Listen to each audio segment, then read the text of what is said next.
There's two sides to every coin. Then there's a conversation you can join. But I'm an old dog and there's new tricks. And some of my opinions you just can't fix. 'Cause I'm an old man yelling at the sky. I'ma shake my fist at the clouds and cry. Get off my lawn, you snowflake, before I have a meltdown, breakdown, shakedown. 'Cause this is my hometown, so back down, sports clown. It's all just a game, and it's the last down, let down, cowtown. I said it's all just a game. I give the touchdown, the rundown, the lowdown, 'cause it's over the game.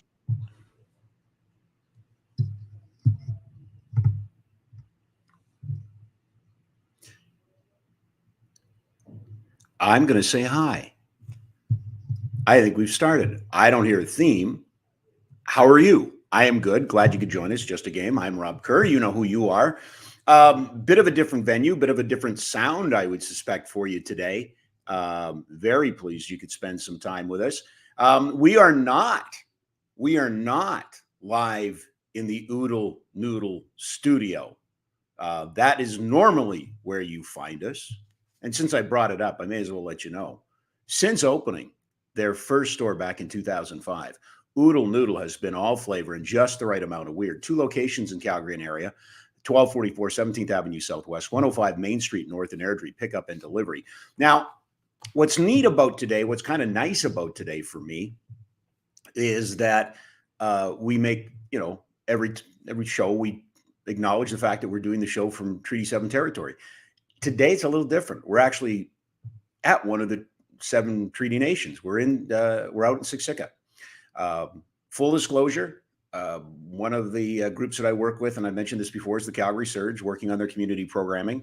I have a long relationship with Siksika Health dating back to my time with CSEC and the Calgary Hitmen.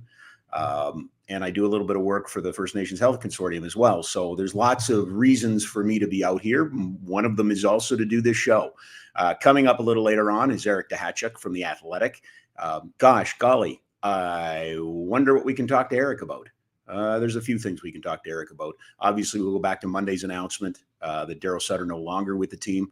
We'll look at, and really it's the same thing as when we had Peter on Wednesday. We had Peter Marr on, and we had missed the arena, and we just missed the Daryl Sutter. So lots to talk about with Eric, as well as the playoffs, and we will get into the playoffs in just a couple of minutes. The Stanley Cup playoffs continue, round 2. Quite a bit of news, nothing earth-shattering, but quite a bit of news around hockey. So we'll do that. Can tell you that the reason I am out in Gleason, out at Siksika today, is they've relaunched the 36th annual Blackfoot Invitational. So it's an Indigenous basketball tournament, which was a natural for the Surge to come out and be part of. If you're going to call yourself the home team, then you got to go to everybody's homes. So we are out here today, and it's great. It's exciting. It's a fresh new venture. I love sport, and I love minor, pro, or junior, whatever we're going to call it, a little bit more, because I think it's challenging. I think it's a fresh canvas. Excited about the things that we are going to do in the community for basketball, and this is part of it. So we're hopefully going to tell a little bit of that today. A couple other things. Well, I should mention, today, May 5th, is Red Dress Day. So it's official recognition and remembrance of Indigenous women who are gone missing or have been murdered. So it's a very important day. And it was celebrated here as part of the basketball tournament, which, again, right into my wheelhouse: social issues and sport. We're also on the cusp of some really devastating news when it comes to the opioid crisis, and the Blood Tribe is in a real situation right now, and they've taken some extreme measures It's a crisis, and I think all the other Treaty 7 nations in the province have acknowledged it. But opioids and opioid overdose continue to be an issue. And as you look at the long-term play on this, again, what does that have to do with sport? Sport's the avenue that, we've often talked about it. It keeps kids active. It keeps them off the streets. It keeps them away. Now, that's, it's sometimes it's flowery and sometimes it's aspirational. But in many cases, and particularly in Indigenous communities, sport has been the path forward. Sport has been the mechanism in which the communities heal and find ways to move past these problems. And there are problems too. And we have the same problems in the city. Working with a group in the Northeast with new Canadians, Syrian, South Sudanese, Ukraine, Afghanistan. There's all kinds of people that'll prey on teenagers and the youth if they're just around with nothing to do. And that's, again, the power of sport. That's where sport comes in. Sport is such an important vehicle for mental health. It's for leadership. It's to learn how to be part of a team. And again, we talk about this all the time, and we'll probably talk a little bit more of it as the hour goes on. But a lot of things happening out here today that kind of connect at the, at sport. And so I'm really proud to be here, really proud to be representing the Calgary Surge out here. And we'll have some basketball coverage for you as the Surge season comes on and gets going. It's exciting. All right, let's take a look at the Stanley Cup playoffs, shall we? Overall, as we take a look, we are a couple games in most series, or one game in the rest of the series. Edmonton and Vegas are off until tomorrow. This one's a somewhat controversial in the sense that they moved that game. Why did they move that game? Because of television, folks. We are slaves to our video masters on so many cases. It was always a little frustrating for me on the radio side because everybody blamed the media. Nope, this is a television issue. And the folks at Rogers didn't want to have a Saturday night without some sort of hockey broadcast. So they moved the Vegas Knights and Edmonton to that day. Feel a bit for a couple hundred Oiler fans or 1,000 Oiler fans that flew down to Vegas and had tickets for one and maybe had to go back. But overall, the rest of us, I guess, are going to watch hockey on Saturday night. You look at that graphic as we put it back up. Dallas evening their series last night. We'll get to that in a second with Seattle. That now a game apiece heading back to Seattle. But the old adage holds true, right? You want to get the split on the road and revert home ice back to your own building. And that's exactly what this series is at. Yanni Gordy continues his strong spring. He continues to be a leader in that dressing room for the Kraken. Again, he's done it before. All of those players, Borkstrand and Wenberger, kind of interesting in the sense that they've been cast off. But how about Philip Grubauer, who's having a really good playoff? On the other side, Rupe Hintz has kind of cooled off a little bit. Most of his points came in that series against the Minnesota Wild to open up. The guy you see right down there at the bottom is Joe Pavelski. How about Jumpin' Joe? He had the 4 goals in the game 1 loss in overtime, and he picked up another goal last night. So he's got 5 goals since coming back from injury. Jake Ottinger's the guy to keep your eye on. As far as I'm concerned, maybe the best of the goalies left on the West side. Maybe the best goalie left in the whole thing. I would suggest to you that Bobrovsky and some other people will have some things to say about that. But right now, Jake Ottinger, who I thought was really off his game in game 1, much better last night. Much more complete effort by Dallas, as you would suspect. But heading back to Seattle, tied at a game apiece. The other game last night and the other series that's going on, how about this? You sure got a lot, and I was guilty of it too. First time since '89, we could have an all-Canadian Stanley Cup final because, of course, we all anointed the Maple Leafs after they slayed the Dragon. They beat Tampa Bay in the first round in 6 games. Now they get to play the little brothers from further south in the Florida Panhandle. And it's Miami. It's the Panthers, who went to 7 games, went to overtime. How about this? They now have a 2-0 lead on the Maple Leafs, a 3-2 win last night. Matt Tkachuk continues to I'm assuming, and I've always hated this game because it never really plays itself out this way. But if you had to award the Conn Smythe today, I think Tkachuk, Draisaitl would probably be your finalists. You don't do that; you do it at the end of the playoffs. But Matthew Tkachuk, 15 points. He and Sam Bennett and that line is just Van Haraway, Hagee, I should say, not Haraway, Van Hagee. They've been good. And the guy that's kind of, and he's got 9 points, so how can he be quiet? He's tied for second in the team in scoring. Is kind of quiet, but Alexander Barkov, he's going to wake up at some point here. Maple Leafs, well, they soil their own bed at home, and that's never a good situation. Having said that, they'll travel well. They'll go down to Florida. There's a lot to do if you're in Miami right now because you got the Heat playing and you got the Panthers playing. Mitch Marner up for the Selke. He's leading this team in scoring. Austin Matthews, not surprising, up there. Morgan Riley. And I'm not going to take any runs at the Maple Leafs. They were good in the first round against Tampa. I think most of us would agree. Tampa carried the play in a lot of those games, but they carried the play in a lot of those games because, quite honestly, they were trailing. So you're hunting and pecking and trying to get back up. One thing that I would just go back to that series is talk about Sergei Bobrovsky. Here is a bit of an enigma wrapped in a riddle. You look at his work in the postseason so far, and he's getting better. Alex Lyons started. He was the great story down the stretch, the American Hockey League goalie. I think he won a championship last year with Chicago, took over the net. Bobrovsky has the big $10 million contract and, has kind of been a bust. Well, he's really gotten himself on a roll, especially in this series. His numbers are impeccable. Yeah, he's a little bit older and for all intents and purposes, he's a bit of a work.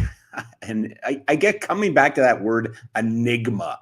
And I think, when you talk about Sergei Bobrovsky, you talk about an enigma. This is the same club that signed Spencer Knight to a big contract right away coming out of his rookie deal.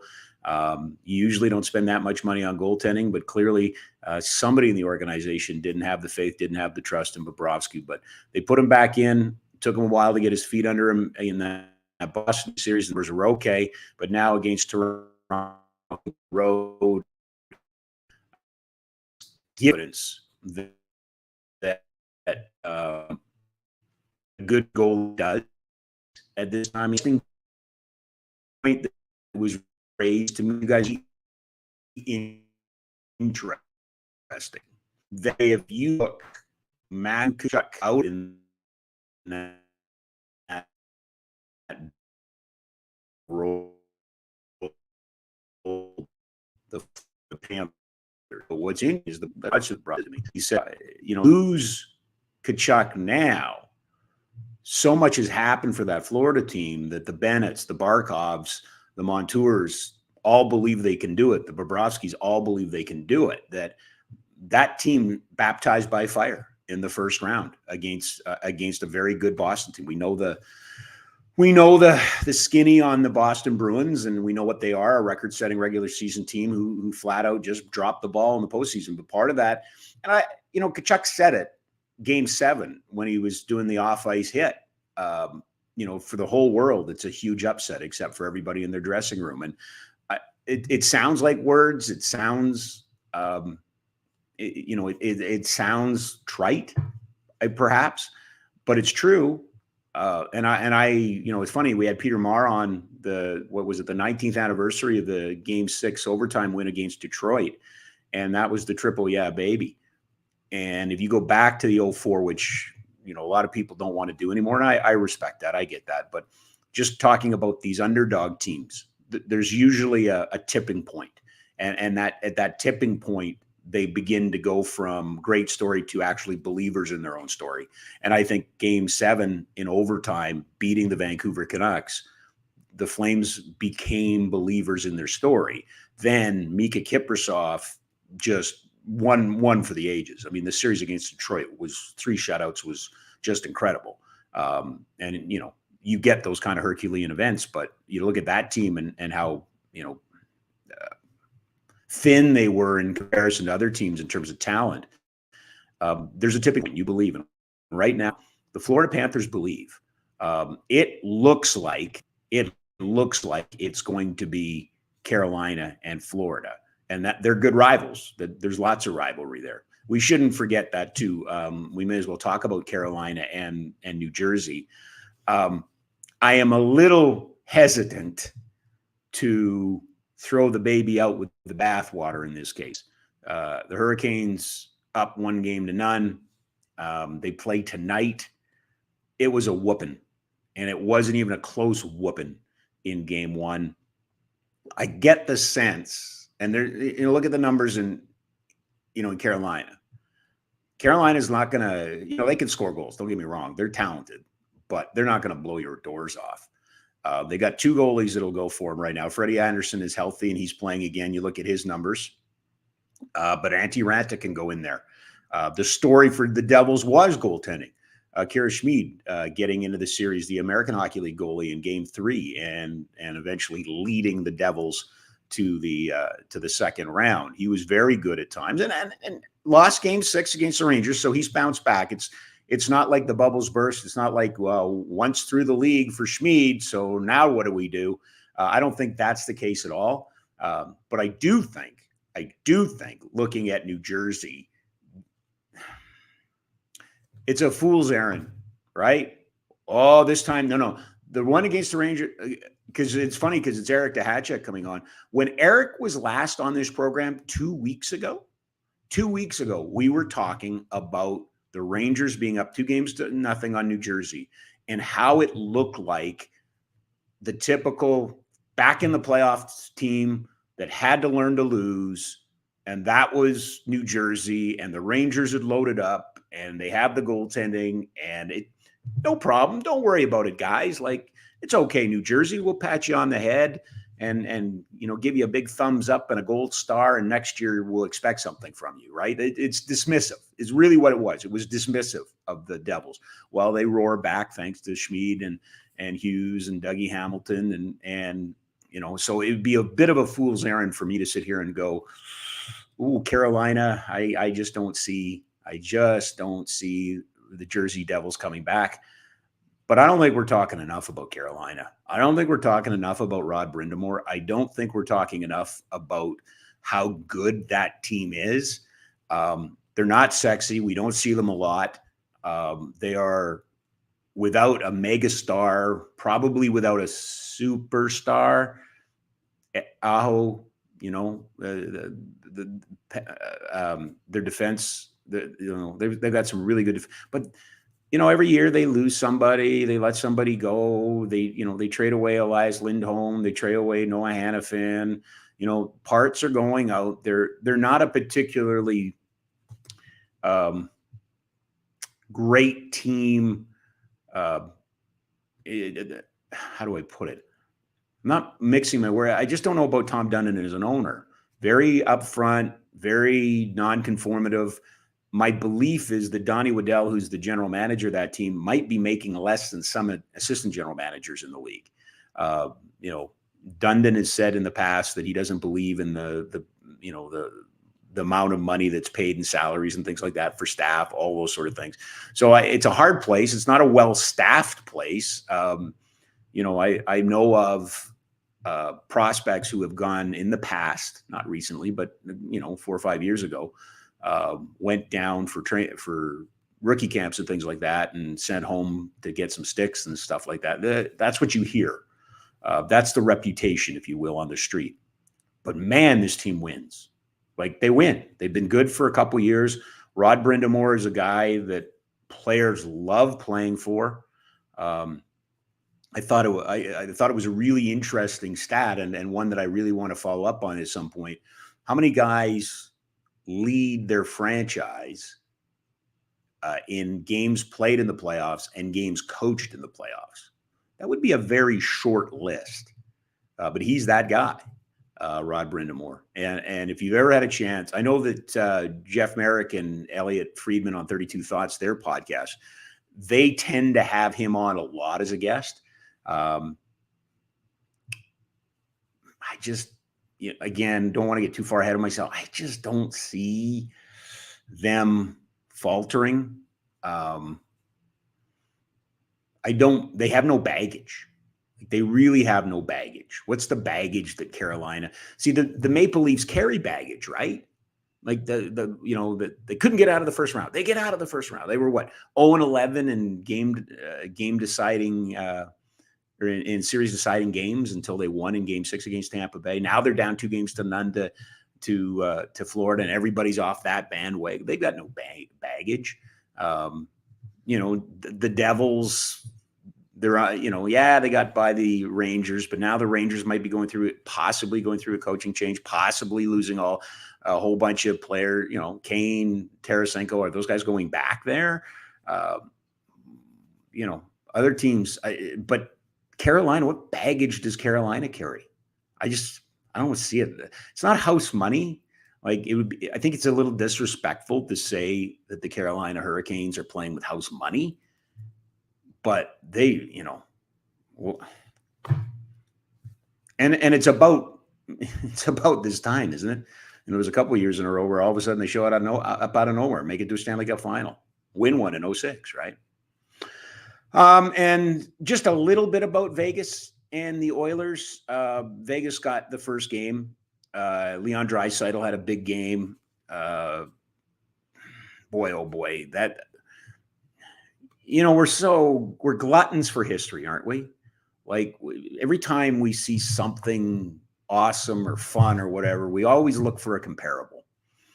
And, I think there was a little bit of that with the Oilers with McDavid and Draisaitl. Is it Gretzky and Messier? Is it Jordan and Pippen? Is it? I'm not 100% sure that if Draisaitl was playing in the East, that the whole narrative in the NHL wouldn't be Draisaitl, McDavid, like it was Ovechkin, Crosby.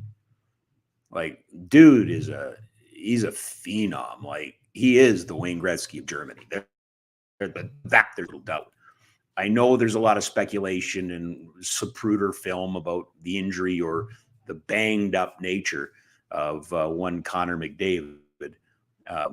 But I would suggest to you that that Leon Draisaitl, again, I could talk myself into giving him the Conn Smythe right now, but they have to play the rest of the games.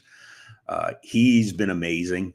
The Oilers are getting some good production from, young defensemen, and, Skinner's now a Calder Trophy candidate. There's a lot to like if you're an Oiler fan. But since this isn't Oilers Nation, this is the Nation Network and probably a little closer aligned to the Flames Nation, there's a lot I don't like, right? I don't need them to be good for the next 5 years. But they sure look like they're set up for it. Vegas. Do you guys remember that Laurent Brossoit was a Flames draft pick? You remember that? He was a Flames draft pick. I believe went to Edmonton as part of the Ladislav Schmid trade. I believe.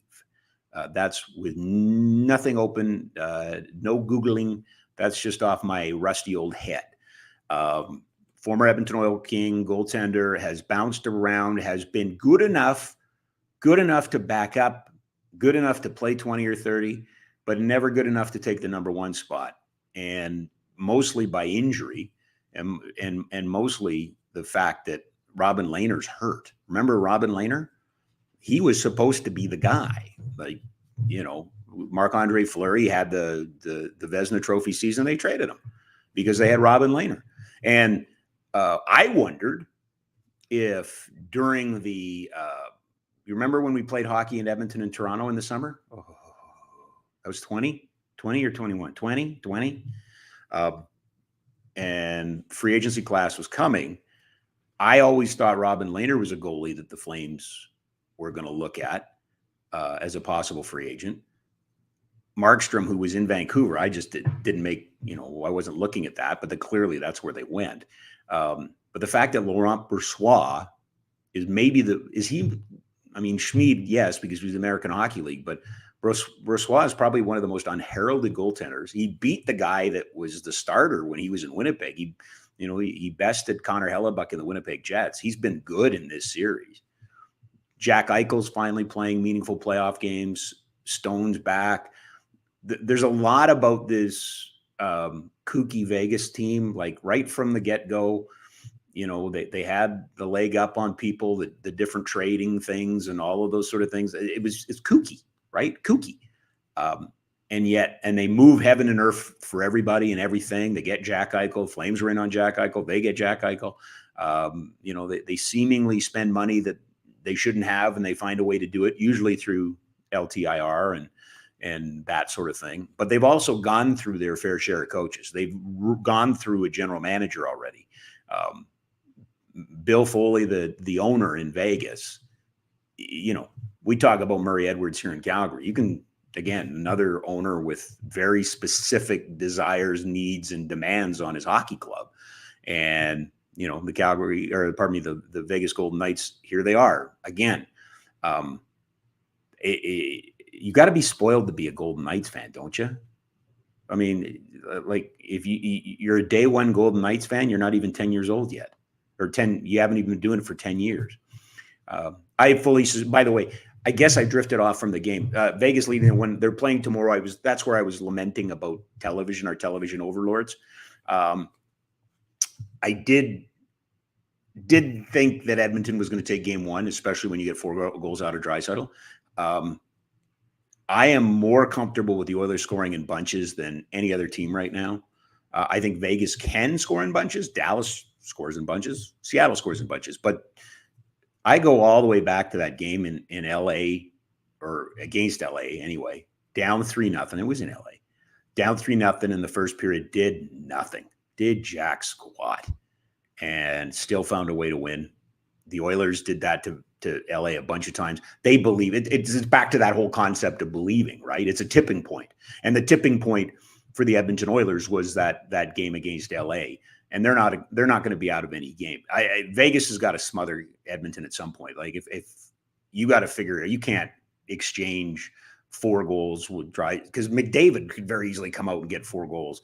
Hyman can get you 3. There's lots of talent there.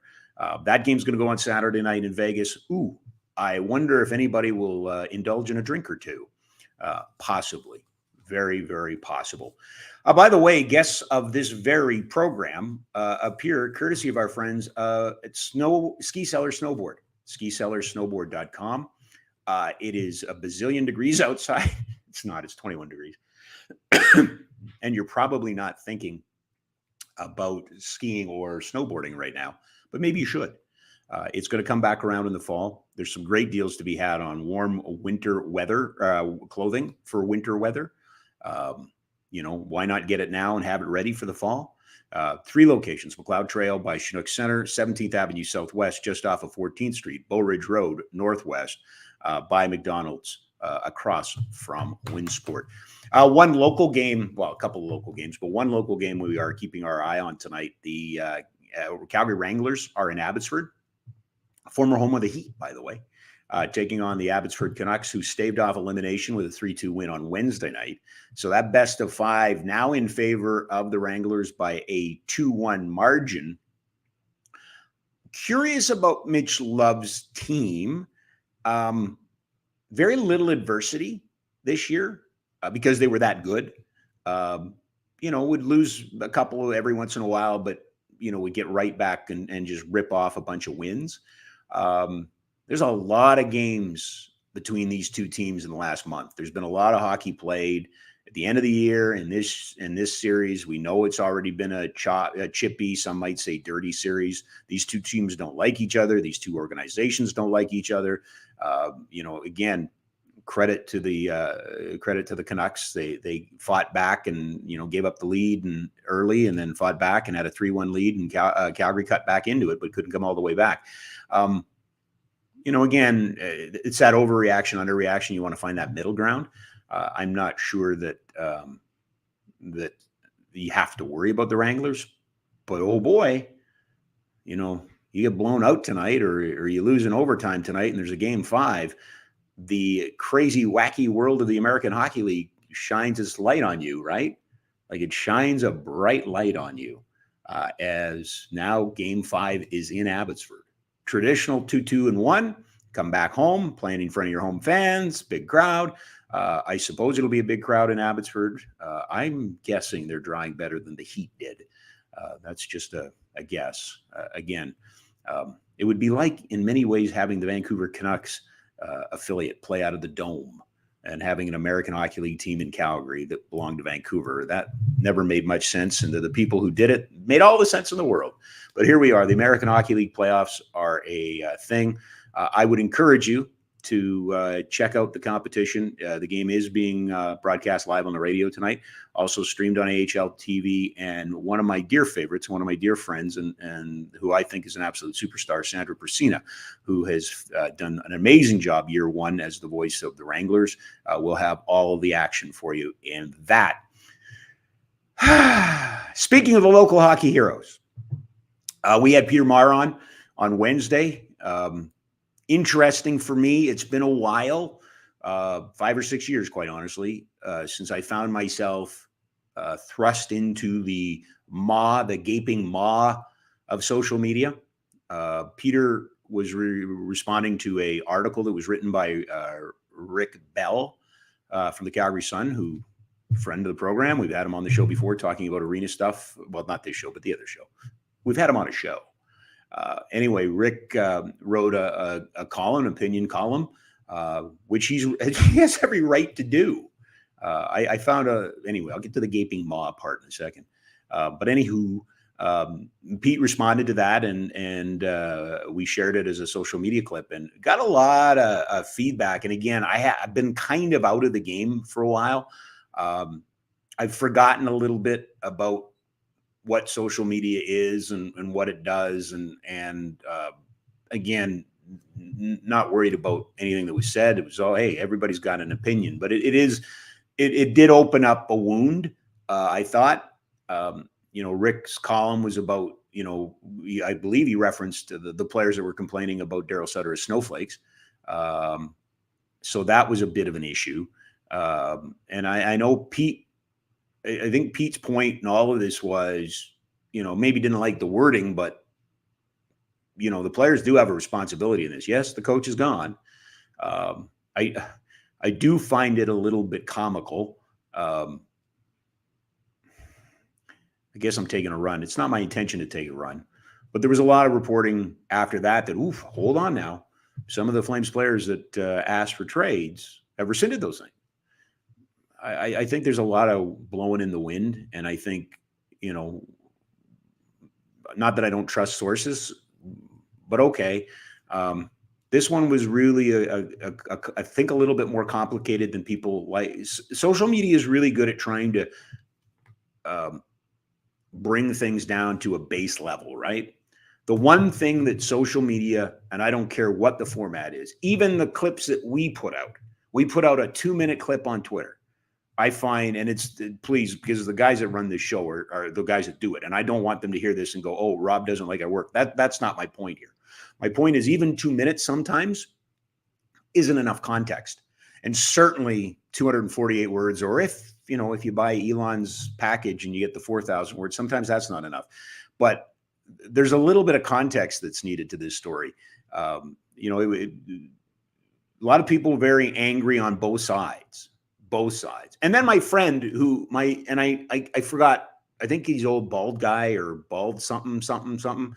He's just really mad at me all the time because I bring up Matthew Tkachuk and the what ifs. And so I apologize. I don't know what to do. I don't know how to stop. I can't help myself. So I'm afraid you're going to have to put up with it. But I did find the whole conversation to be very base. I don't like him. I like him. There was a lot of the, you kids, don't know how it is. You want it. So I'm 53. Okay. I grew up in a house in which I was often reminded about how hard my dad's life was and how easy I had it. Or my mom, the old 13 miles to school, uphill and 14 miles home uphill sort of thing. Right. That's a generational thing. And especially my time, almost 30 years now in sports, I can't tell you the number of times I've heard, well, the younger generation, it's like leaves. You see the leaves? The leaves are green now, right? They're all coming out. We're going to have leaves here, right? I got news for you. They're going to die in the fall and fall off. And I get the sense that society, and especially in sports, once we get to an older age, we always look down our nose and go, it's soft, it's this, it's that. I'm not professing for a second to know exactly what was going on behind the scenes for the local hockey heroes this year, but I do respect some of the people that have been saying that, yes, there was a disconnect. Yes, I think it was very obvious that the coach and the general manager were not on the same page. But maybe the story that's kind of been glossed over a bit is that the bigger story might have been the division in the players, the pro Daryl, anti Daryl, or how pro coach, anti coach, or, snowflakes versus what's the opposite of a snowflake? A rock? I don't know. But I don't think we're seeing enough nuance and context into this conversation. It's very much become, and Rhett Warner said this, we did Barn Burner with Rhett a week ago, and we were talking about this. Daryl Sutter became the go-to with any problem. Well, if there's a problem on the team, it's Daryl Sutter, right? Tree Living's not here anymore. It's Daryl Sutter. I just don't think that's correct. I think it's part of it. I think you look at your own life. I look at my own life. The tipping point times, that we keep using that word, those times that, you want to make a change. It's usually not one thing. So anyway, it's been a while, so I kind of forgot how angry people get.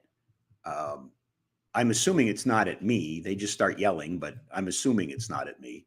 But it was interesting. It was really, really interesting that, and I've often said this, I know as a broadcaster, I know as an opinion maker, I know as somebody who's in the public eye, that I'm almost on the X, right? I'm almost exactly where I need to be. I am almost in the zone of being absolutely correct. If I get the exact same number of hate and praise, and I ignore both because both won't help you. And I've always, to me, I learned that lesson when Ole Jokinen got reacquired by Calgary, when they acquired him or signed him as a free agent after they traded him, and he came back in free agency.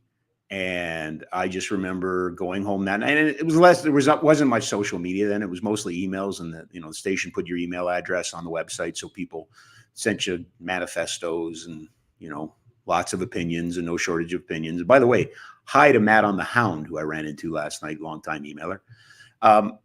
But that was the day that I went home, and you suckle at the teat of the Calgary Flames. You're just doing their business, and whatever. You're a homer. And then on the other side, it was, well, you don't know anything about hockey. He's good, and Daryl Sutter, I trust. And it was just one after another that were easily sorted into two columns. So you're on the X. And I'm seeing a little bit of that here. That it's interesting. I laughed out loud, actually. Well, somebody sent me, well, his last coaching decision was Nick Ritchie in the shootout. That's all you need to know. Well, I think you need to know a little bit more than that, but I get the point. Anyway, I just wanted to point that out. Your faithful, humble servant was humbled yet again by social media. So thank you for that. Eric Duhatschek will join us at the top of the hour. Mentioned I am out at Siksika Nation, working with the Calgary Surge on some community projects, working with Siksika Health and the First Nations Health Consortium on some community projects. And it was really great to come out here. A reminder again of the world we're living in right now, that everything isn't equal. Everybody's not starting from the same place. We continue to make strides. You're reminded again by a visit like this about the intersection of mental health, the intersection of society, and the intersection of sport. Sport is such a through point. for many of us, it's a second thought. Like, of course my kids play. Oh, they play summer hockey and they play spring hockey and they play winter hockey and they go to an academy. And then as I'm beginning to find out more myself individually about some of the other communities in our city in which sport is not taken for granted. Sport is out of reach. Sport has boundaries. Sport has been built for other people and not for some people. And that's a shame. And it was nice to come out here today. As I think I said off the top, this is the 36th annual, except that it hasn't been running for the last little while, Blackfoot Invitational. So it's an Indigenous basketball tournament with players from all 7 nations of Treaty 7. They're participating, men, women, 20 plus teams, and they're out here. But again, the constant reminder of culture and a group that is just looking to, it's hard to say because I'm assuming I'm talking to a big audience today that feels comfortable in their own skin, that feels comfortable in where they fit in society. And yet, there are many people who don't. And sport is the great equalizer. Sport is that thing. One of the Dr. Tyler White, who's a dear, dear friend, and I think one of the most interesting and influential figures in healthcare, but also in sport, for the way he views projects. The Every Child Matter hockey game with the Calgary Hitmen, that's all him. Played a huge role in the Flames War Pony, Blasty, the Indigenous jersey that the Flames did this year. Continues to, have reverberations along with, Brent Dodginghorse and other leaders in sport. Again, continue to hammer home the importance of being active and the importance of having sport available just for, just for mental health. And we continue, this is my lecture time, by the way, kids. We should, Princey, make a note. We got to get some music and an intro for Rob's soapbox when I get on my soapbox and I start lecturing, because this is it. God bless you. A lot of you said, hey, welcome back. We missed you and all those sort of things. This is what you're getting. You're getting someone who is absolutely convinced that my role in life is to continue to foster sport into communities that don't have access to it. I love talking about the pro stuff. I really, really, really do. I love that aspect of it. But to me, the life's work is, getting people, different cultures, different races, genders, orientation, sexual orientation, abilities, whatever. There shouldn't be nothing, there shouldn't be anything that keeps people who want to be active, who want to participate. And the benefits continue to get brought up. Ask yourself this: how many of you have been impacted directly by mental health issues in the last 2 years? Right? Lots of us. How many of us know somebody who has been? Right? Kids, schools. If you got kids in schools, if you got kids on teams, if you coach, your players, your students, your neighbors, we're just not the same we were. We're all dealing with something, and sport's a great equalizer. It should be the great equalizer. I shouldn't say it is, because I think there's still some inequity in it, but it should be the great equalizer. And for that, I'm really, really, really just in awe of some of the people that I see working day in, day out. I'll give you an example. Dr. Pearl Old Yellow Woman, who works for Siksika Health. She's full-time clinician, full-time working in the urgent in the health department here, and then in the part-time, she's created a adapted lacrosse program for kids out here at Siksika. So working with Scott Godfrey and Dean Sababoda from from AAFS. I apologize. Autism Asperger's Friendship Society. You want to talk about heroes? You want to talk about sports heroes? You want to talk about guys who deserve trophies? Check out Scott Godfrey and what he's doing in lacrosse. He is making lacrosse available to kids that have never been able to, have always been on the sidelines. And what I'm trying to get across here is that when you do that, you open up doors in life somewhere else for these kids. And I can tell you, because I've seen it and I'm going to be at a banquet on Sunday for it. I've seen it firsthand. 1 hour a week of a team sport where you get out with coaches, you get out with the support, you get out with somebody smiling and telling you you're doing a good job, you get out and they're positively reinforced, has such an incredible impact on people's lives, on kids' lives. I'm not saying this because I have snake oil in a wagon behind me and I'm trying to sell it. I'm not going to bring out snakes and do an old-fashioned revival. But I have seen nonverbal kids who don't talk, can but don't, are not social, all of those sort of things, and get into sport, and it opens up their world. I'm not saying it for effect. I'm not saying it just because I've seen it. I believe it, and I've seen it.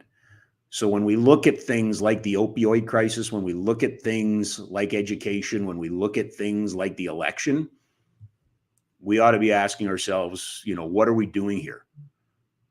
I'll say it. I say this all of the time. I mentioned Dr. Tyler White from Siksika Health. You know what makes Siksika Health unique across the country? Indigenous, non-Indigenous health, sport and recreation. Sport and recreation falls under the health department for Siksika Nation. And it should for us. It should for the province of Alberta. Sport and recreation should be part of Alberta Health. That's the long-term view.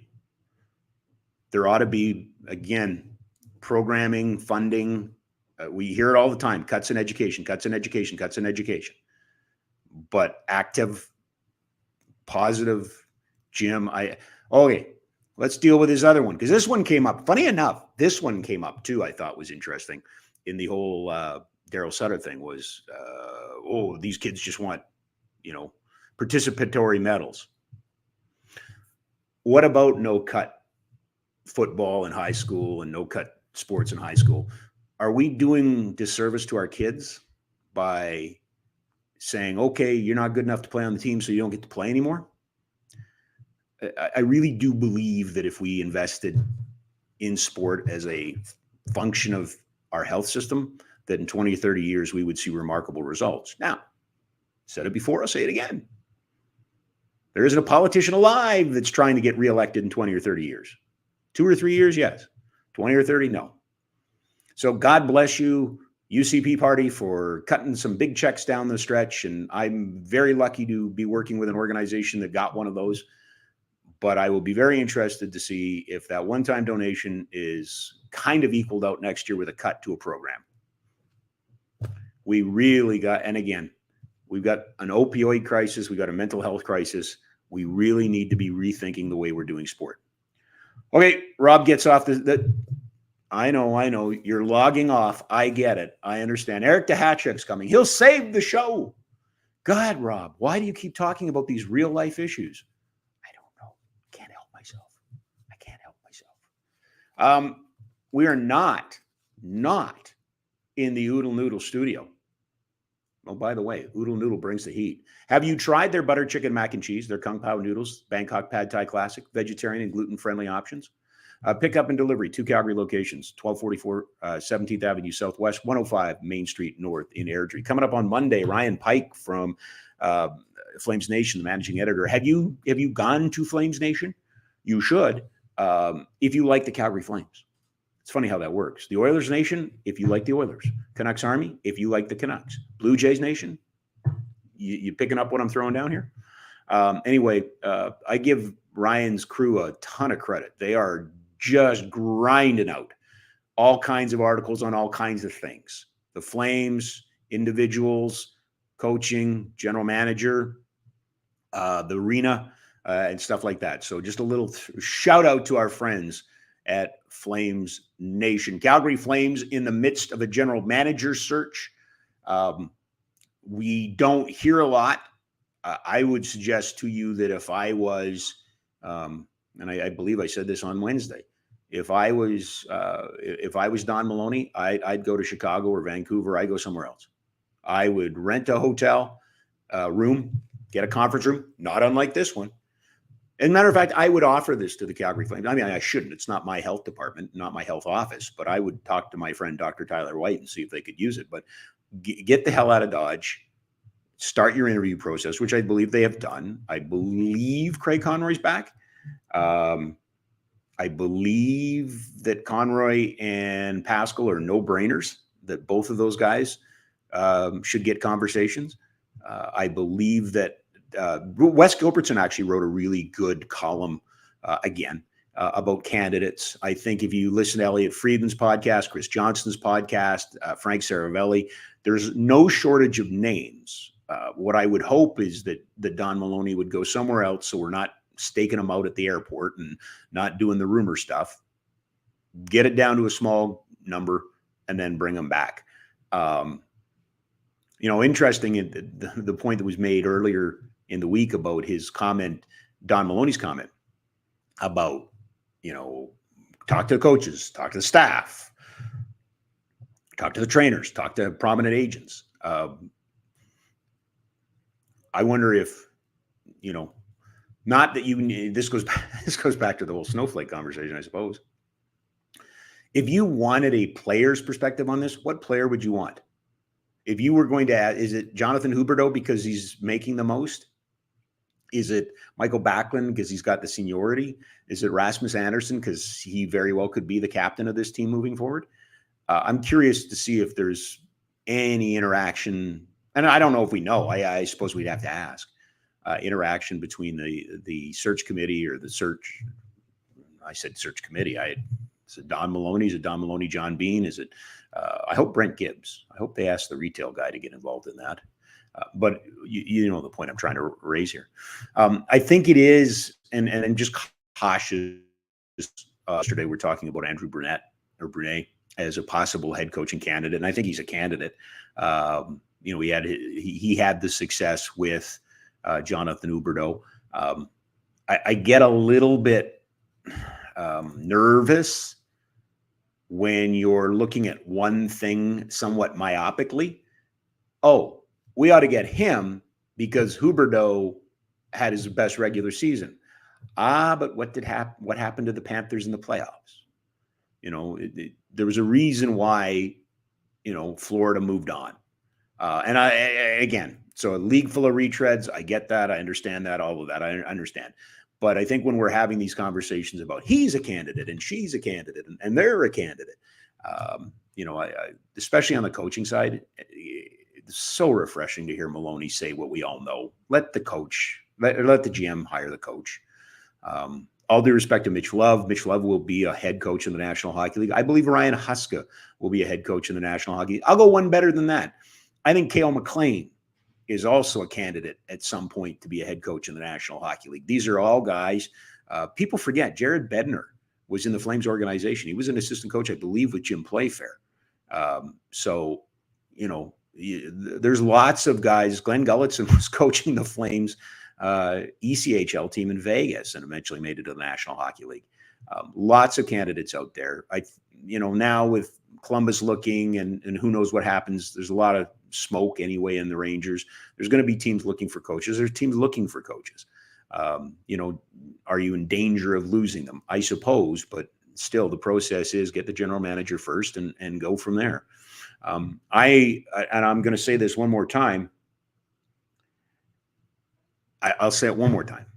I think that the Flames should interview whoever the general manager is. The Flames' new general manager should interview Carla McLeod. And I am not saying that to be part of woke nation. I am not saying that anything other than having watched Carla.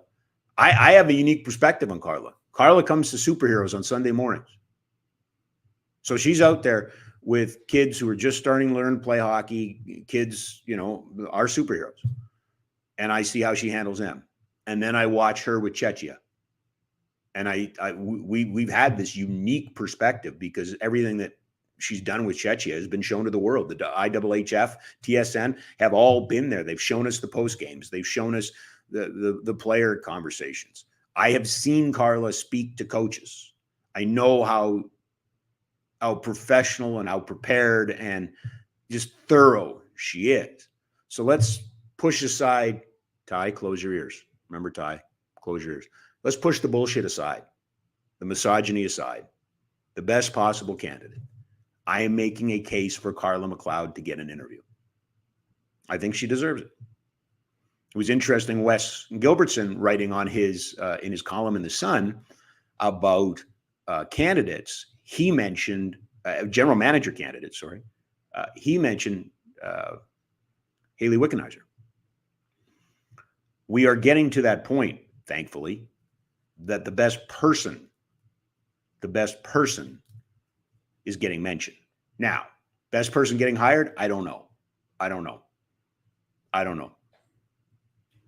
I worry sometimes that we still have these teams being run, and I'm not talking about the Flames. I'm talking about right across the board, all four teams. I still worry that we have people making decisions based on the aesthetic of it. Oh, wouldn't it be good if we brought this person in? Wouldn't we look good? What if we hired these people to do this job? Wouldn't we look good? Until a major sports franchise is handed lock, stock, and barrel, and the top of the food chain is, someone other than an old white male, I think we still have, which I am, by the way. So I recognize that. We have to be creating opportunities. So, by the way, if we're going to create opportunities, we ought to be doing it at the grassroots level and not just elevating people because of what they've done, but actually making sure that we have gender equality in Timbits and racial diversity in U9. That's how we make change. But I want to put on the coaching side, and again, head of the general manager, sure, I get you. I understand. But I think once the general manager goes, I would like to see Carla McLeod get that opportunity. She's going to do a bet. Like, if you're a fan of women's hockey, get ready, Calgary. You got the defending youth sports champions. And hey, you want to come in for a couple minutes? Okay, perfect. I do have a special guest ahead of our friend Eric Duhatschek. I was hoping this was going to happen. So I'm going to pull this chair up for you. And you and I are going to share my phone. And I'm going to just do this. And I am very excited to welcome Leanne Slay to the program. Leanne, thanks for doing this. Today, I talked a little bit about it, but I want you to talk a little bit about it. Today is a very important day. Can you just give us a little overview of what happened here at Siksika today and why this is important? Okay. So as everyone is aware across Canada, the world, that May 5th has been designated as the Red Dress Day to honor the families that were affected by MMIWG. And this stemmed actually from the TRC, that was call to action number 41. And since then, through the work of the inquiry, the red dress came about in regards to recognizing those families that have not received any words regarding their family that is missing, right, that it has been murdered, and what's happening right across the country here. So in our home here in Siksika, the community of Siksika, we've been working with about 20 families that have been affected, that don't have an answer where their families are at, and helping them out. And the biggest thing that has come out of all of this is the word ambiguous loss. Mm-hmm. Ambiguous loss because they don't have closure. They don't have an answer to where their families are, what has happened. In some cases, the files have gone stale. They haven't been picked up. The main one would be that I'm aware of at this point that we've worked with is the Yellow All Woman family. It's been a few years and they still continue to search for him, and it's been a few years, no answers to the family. I don't want to, get into any more details about that, but we're working with them to address that loss and to help them to find closure in their own way. And the work that we do is working with our traditional ceremonialists, because in our culture, in our way, we have our own healing, ways of healing through our ceremony. So we draw in our traditional grandfathers, grandmothers, our societies as well, to help them, and through our ceremonial ways, either through the sundance or to actually go into the home, and then do the ceremonial face painting, do the cleansing with the sage, and that's what the Blackfoot people um, do to help people out that are, especially that are grieving. So in our way, what we've been taught is when death happens, we don't hang on to that. Mm-hmm. It's we don't celebrate it. Immediately, we've been encouraged that we attend to ourselves right away, so that the death spirit doesn't linger around. And in their case, they don't know if they're here with us on earth or if they've gone to the spirit world. And it's very interesting. I wasn't able to attend a walk because I was helping out with a ceremony there. But they caught up on the wind that walked with them during the 5K walk for the red dress.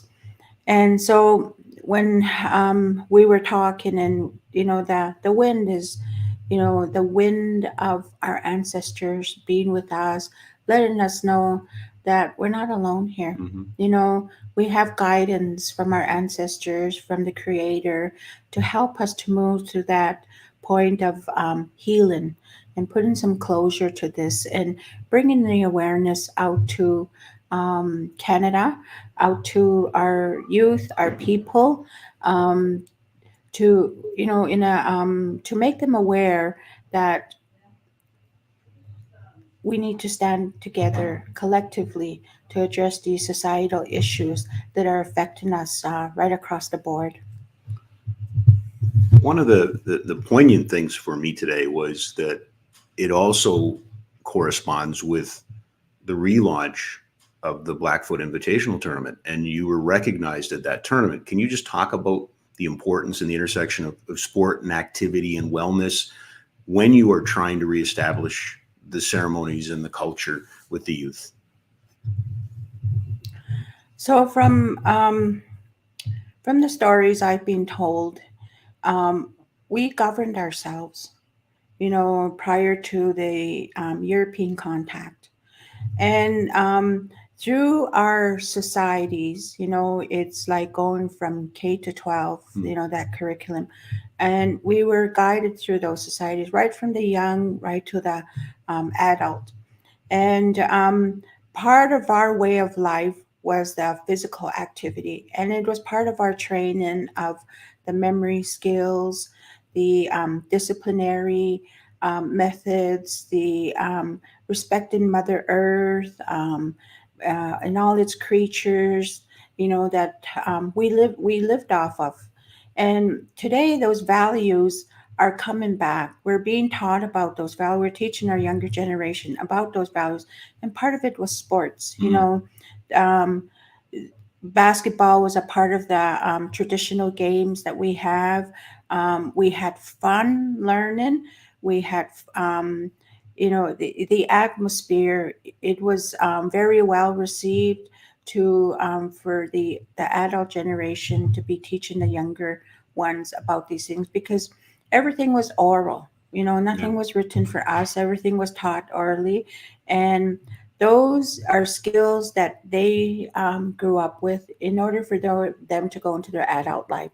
So taking this into consideration of what's happening today, bringing back the Blackfoot Invitational games, basketball games to Siksika, amongst the other sports.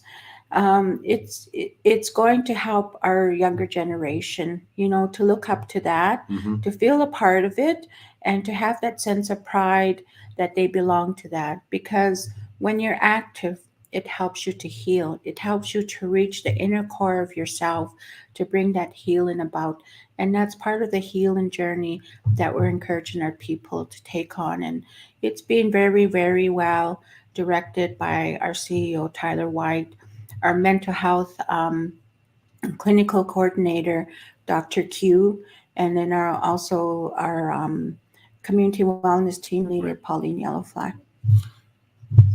You're part of the health services too, though, right? In the sense that there's a role for, I guess, scientific, modern medicine, but traditional ways are also part of the health services. Yes, I am. I came on board in 2008 under the approved Indian Residential Settlement Agreement as a health support worker. We didn't know then what we were going to encounter. We didn't know the stories we were going to hear. No one had spoken about their experiences of the Indian Residential School, and our resources really lacked at that time. Things were still kept in secrecy. So, as we journeyed through the settlement agreement for the Indian Residential Health Support Program, the TRC process, um, I'd say, would be the guiding light that helped open up a lot of doors for a lot of First Nation people, Indigenous people, and they do call it as a status blind process. So Hmm. that's anybody that was affected by it, regardless of their race. So with that, we started to learn from the needs of our people where we needed to go. So, IRS settlement agreement has now closed its doors, and we needed to continue to move forward. Alberta has the best track. The Alberta region has the best track for the work that's being done in the 48 communities here in Alberta, working with our people and also in the urban settings as well, with the NGOs as well, working with our people. And where we champion in our area would be focusing on wellness through our traditional culture, our traditional ways. So, as a result of that, we are now newly formed with the title of the Traditional Wellness Health Support Program, because that's what we do and that's what we have been working on, working with our traditional people, our knowledge keepers, to help the people to understand their identity, their roots, and to connect back with Mother Earth for the portion of the healing that people need to move forward. We can't stay where we're at. We can't look back to the pain, the loss that has happened to us, because if we do, that's where the addictions come in. And we see a lot of that in the community now. Yeah, I wanted to ask you a little bit about that. We know there's a crisis right now in the blood. We know it's an issue. Siksika, it's an issue in Calgary. Can you just talk a little bit about the role that we can play? And again, I'm back on the sports side. I think if we can keep kids active, if we can keep them engaged, that sport can be a vehicle to help us win this battle. you know,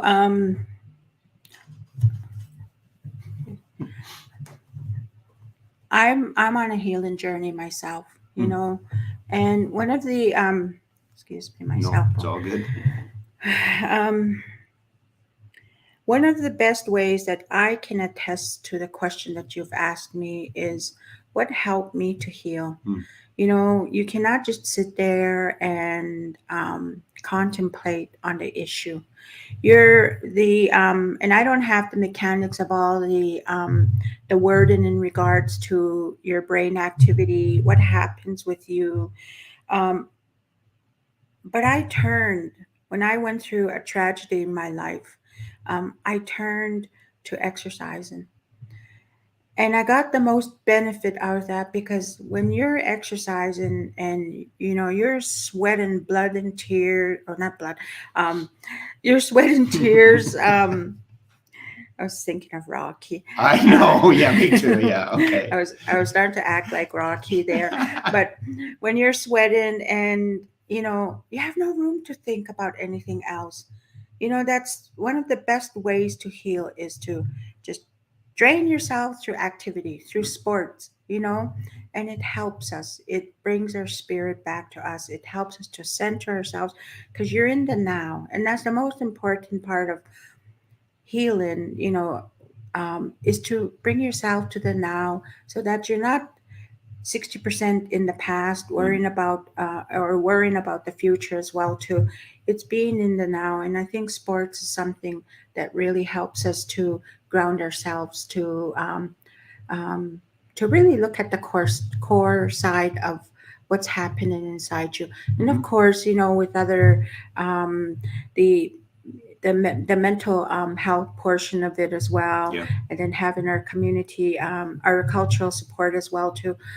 Those are the areas that you would reach out to. But having that activity happen into you, making that adrenaline pump you up, I think that's one of the best things that can happen.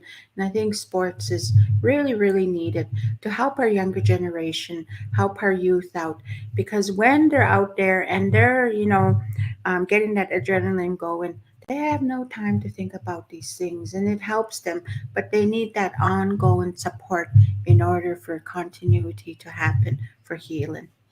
Leanne, today's such an important day. Thank you for joining us. It was an honor to sit in on the ceremony today, and it's always a pleasure to come out here to Siksika and just my favorite people, mostly because of your sense of humor. And you guys are just the most giving people. But thanks for hosting us today, and thanks for coming on and spending some time with us. Thank you. So I really appreciate that this day has been set aside to recognize such an important part that has happened to our people. And we hope that down the road, a few years down the road, that we find answers to many of the things that we don't know, we don't have answers for. Only God knows, only Creator knows. Thank you. Thank you, Leanne. Appreciate it. Very honored to have Leanne Slay from Siksika Health Services join us on this very important day. But also, again, it's nice to have somebody else talk about the importance of the intersection of sport, mental health, culture. And it does that. Like it's, all right. So I believe we have our next guest on. So let me do this. Let me just let everybody know that we are sponsored by our good friends at Ski Cellar Snowboard, skicellarsnowboard.com, 76 years in Calgary, right? 3 locations, some good deals on skis. There's some good deals on snowboards, but right now it's the clothing. I know it's beautiful outside. If you were in California, you wouldn't need any of this. But the winter's going to come back here in Canada. We know that. Jump on it right now. I believe we are joined right now by our good friend, Eric Duhatschek from The Athletic. And Eric, I appreciate you being patient with me today. We're rare on location. You know me. I used to do all my shows were on location. Now I'm doing my first. And we're out here at Siksika Health and supporting our friends out here. So thank you for your patience. How are you, sir? I'm good. I'm just wrapping up another interesting week in the National Hockey League. You keep thinking that there's going to be a lull, that something is, it'll just be business as usual, and then, upsets in the first round, changes in Calgary, and that's good, because if you're in the news business, you need stuff to happen. The worst thing that can happen is one dull event after another. So this has been an interesting week again. Let's start in Calgary. It kind of goes back to our conversation a couple of weeks ago. Surprised, but not shocked. How would you describe what happened on Monday? That's actually a good way of summing it up in a very concise way. I think, the column that I wrote, my conclusion was that, they got to the right answer, but it took a lot of, different, very, twists and turns to get to it. But ultimately it came down to the fact that there were 2 paths forward after, they had mutually agreed to part ways with Brad Treliving. One would have been if Daryl Sutter had remained as the coach, and that seemed like a real possibility because he had 2 years left on his contract. And as we talked about before, the ownership here generally doesn't like paying someone not to work. And then there was another path forward where they changed the coach, and then that would create an opening for a general manager who has to be the first hire to then come in with a vision for what they see this team being, short, medium, and long term. And part of that, of course, would be, choosing who you want yourself behind the bench to be that coach. So I think this is the right path forward. I will tell you this, Don Maloney has given 2 press conferences over, I guess, 2 weeks in a day. I came away very impressed with how he presented everything. Yeah. You don't often get that kind of honesty at press conferences. Often you get a lot of boilerplate. Mm-hmm. When he couldn't answer a question, he said, "I can't answer that question," but I think he gave us some real insights into what his decision-making process was. And it was simply that, after talking to all of the people that are stakeholders in this, from players, staff, members of management, members of coaching staff, agents. He mentioned agents a couple of times. That was very interesting, because the agents are going to give you the complete unvarnished truth. So that what players can say publicly and even what agents can say publicly are one thing, but if you're having a private, it's just the 2 of us talking, what's really going on here kind of a thing, then I think you distill down to the nitty gritty. So where are they at? I mean, so they're looking for a new general manager. I think the players that hedged about the future probably still are not prepared to commit right now, because they want to see what the direction is going forward. But it does feel as if there are more options on the table than there were 2 weeks ago. And so I think that ultimately will be a good thing, because then of course you have to believe in the assessment that they made, that they have a good team, that this is a team that should have made the playoffs, and if it had made the playoffs, might have been a hard out in the playoffs. And certainly based on what we've seen so far in these playoffs, it's hard to argue with that. If there's ever been a year that has reiterated that point, just get in and you never know. 2 weeks and a few days into this postseason, it's proof again that if you have a group that trusts each other, that can play with structure, that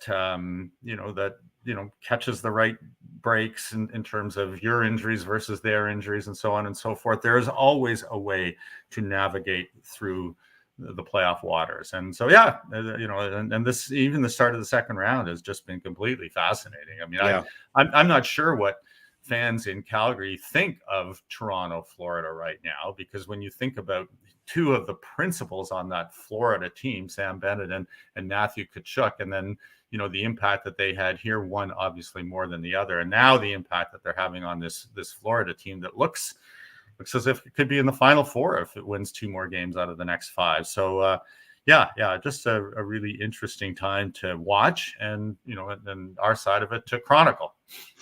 I'm so glad you mentioned the press conference, because that's the conversation I had with Peter. I see so many of them, but that one just seemed like Don Maloney was in charge, professional. That almost sounds like I didn't think he was professional, but that's not what I mean. No, go ahead.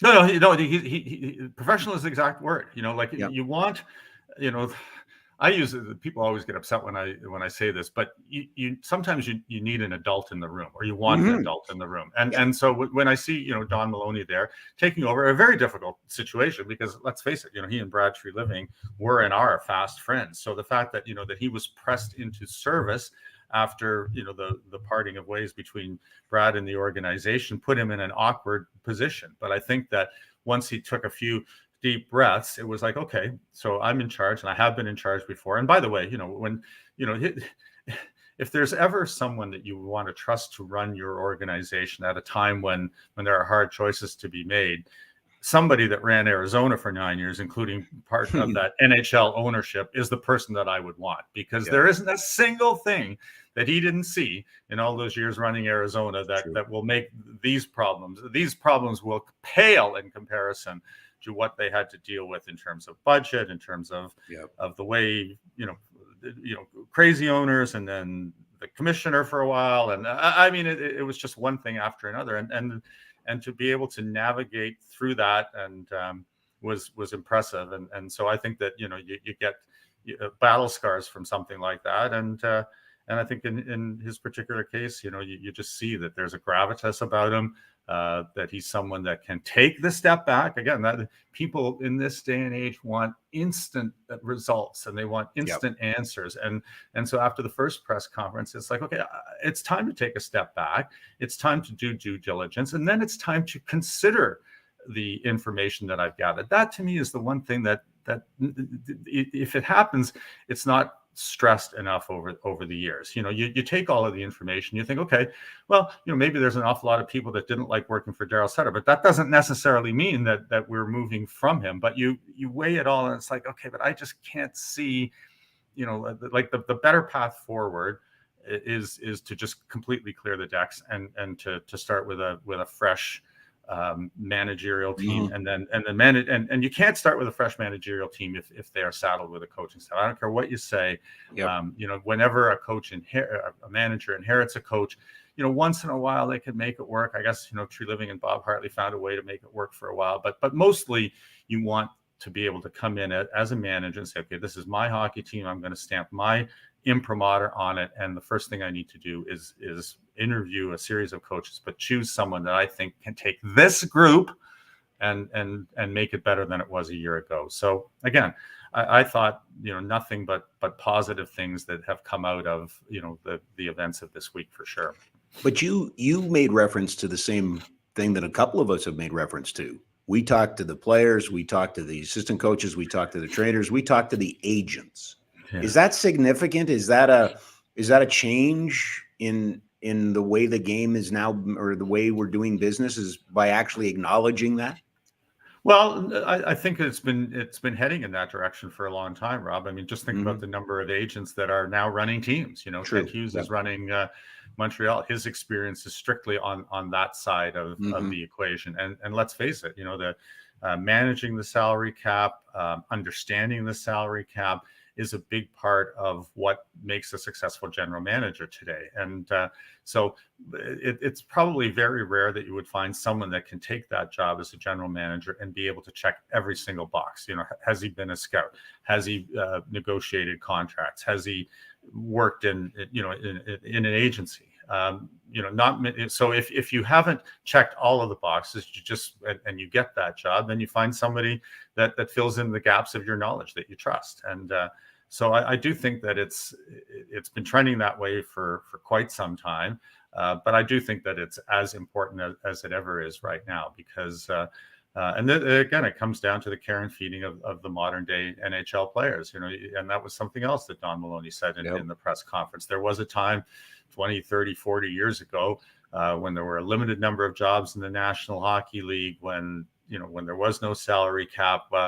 It was harder for players' voices to be heard. Well, Terry Crisp used to say that all the time. When he played, if the coach said jump, and the player's response was how high, and he said, now if the coach says, jump, and it'll be like, okay, well, why am I jumping? What's how high do you want me to jump? Is it this wall or that wall? They have more questions than answers, and so it's a fundamental difference in the workplace today compared to 10 years ago, 20 years ago, 30 years ago. And the agents are the conduit between the team and the players, especially the high-end ones who have the guaranteed contracts, no trade clauses in their contracts. They know they're going to outlast the coach. And so you have to make sure that you keep your core group happy. And I think more and more probably general managers are spending time consulting with the linchpins of an organization. What did you see from ice level? What do you need? How close are we? So you're getting input, I think, from a lot more sources in today's game than you might have a generation or two ago. What happens to Daryl now? I mean, does this preclude him from coming back and coaching again? Where does he go? That's a good question. I mean, he's got 2 years left on his contract. I think he'll collect the $4 million plus for that period of time. I think he will. Again, he's a very close family man. I think he will, have more of an opportunity to spend time with his family. He has a lot of friends in the game. During the time between his last full-time coaching job and this one, he was a consultant with Anaheim. I think there are teams that would probably want to tap into his expertise, because he is a smart guy and a knowledgeable long-term hockey guy. So a lot will depend on what he wants to do. Like, does he have a chance to become a full-time head coach again?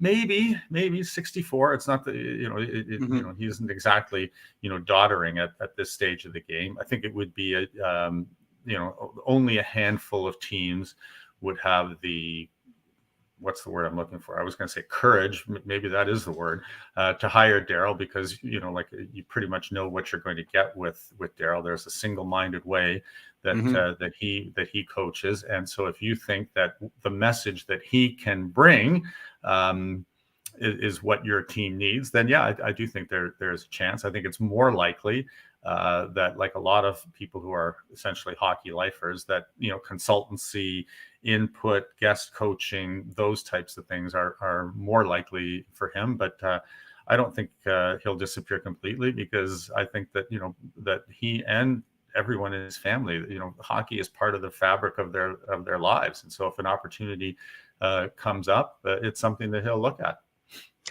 I think he's a Hall of Famer as a coach. Is that an argument that could be made? Yeah. I haven't been on the selection committee for 5 years now. We're having towards the end a hard time electing NHL coaches. To me, there are a number of coaches that are on the top 10 all-time wins list. They would qualify as builders in the game, but I'd be hard pressed to predict who the next Hall of Fame coach is. Is it Joel Quenneville? Is it going to be Barry Trotz? Is it going to be Lindy Ruff? They're all, I think, I don't have the list in front of me, but I think they're all among the top 6 or 7 winningest coaches of all time. Still not in the Hall. Is it Ken Hitchcock? There's an awful lot of coaches that have had a tremendous amount of success in the NHL for a long period of time and still aren't in the Hall. And again, it's because that builders category is such a catch-all that that sometimes it's hard to get a consensus. So I'm hedging on that one, Rob, and not just because it's Daryl, but because there are I think at least 4 or 5 coaches that have had more overall success than Daryl Sutter and aren't in, and I would suggest that they will be first, and then maybe somewhere down the road. Yeah, that's a really good reminder to me that it's not something that happens a lot, right? It's not a common occurrence. So it isn't. No. And a lot of times the last, few coaches, we've had U.S. college coaches, we've had Claire Drake, a Canadian college coach, the NHL coaches that have been elected have also had a bit of an international success on their resumes. So yeah, it's the Hall of Fame. So it's a month and change away before the committee in 2023 gets together, and we'll see what they're going to do. There is a part of me that would really like to see not so much momentum on the side of coaches, but momentum on the side of goaltenders. It's long been my position, and I've articulated to you for a number of years that goaltenders are underrepresented at the Hockey Hall of Fame, and we always talk about how important they are to the success of a team. And yet, if you look at percentages, they are vastly underrepresented compared to forwards, and quite a bit underrepresented against defensemen. So, last year Roberto Luongo got in. I suspect Henrik Lundqvist will get in, but I wonder if the Mike Vernons, the Tom Barrassos, the Mike Richters, the Chris Osgoods, the Curtis Josephs, who've all had quite distinguished careers, if they're going to start to get a little bit of traction at some point going forward. I think they will. I think that the Hall has addressed some of the inequalities on the European side. I think it's become there's been more representation on the international side in the last 8 to 10 to 15 years. They're doing a good job right now, I think, in the female player category. And it would seem to me that within the male player category, the one shortfall that they probably should and need to address is the lack of goaltenders with credentials that warrant inclusion. And so that's the thing that I'll be looking for this year. And I don't I'm not on the committee anymore. I don't have any Yeah. intel, direct intel into who might have been nominated, because the nomination period closed on April 15th. I don't think that's changed since I was there. So the candidates list is there, and then the next step will be presentations, which I think is the right towards the end of June. So that'll be an interesting conversation for that group this year. Two more on the locals, and then we'll get into the Stanley Cup playoffs. Do you think that Jonathan Huberdeau becomes a little bit more under the microscope next year just because of what's transpired? Yes. Yeah, I do think so. I think that, you can explain away his season in a lot of different ways, adjusting to, the hockey climate and culture of Calgary after a career in Florida where, the pressure from day to day and hour to hour and minute to minute wasn't nearly as intense as he would have faced.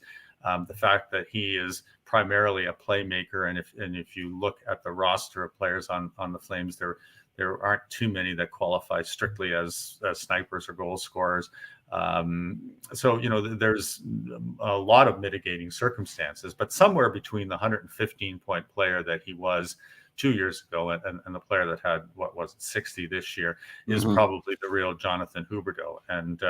And so I think that one, he'll be used to this market.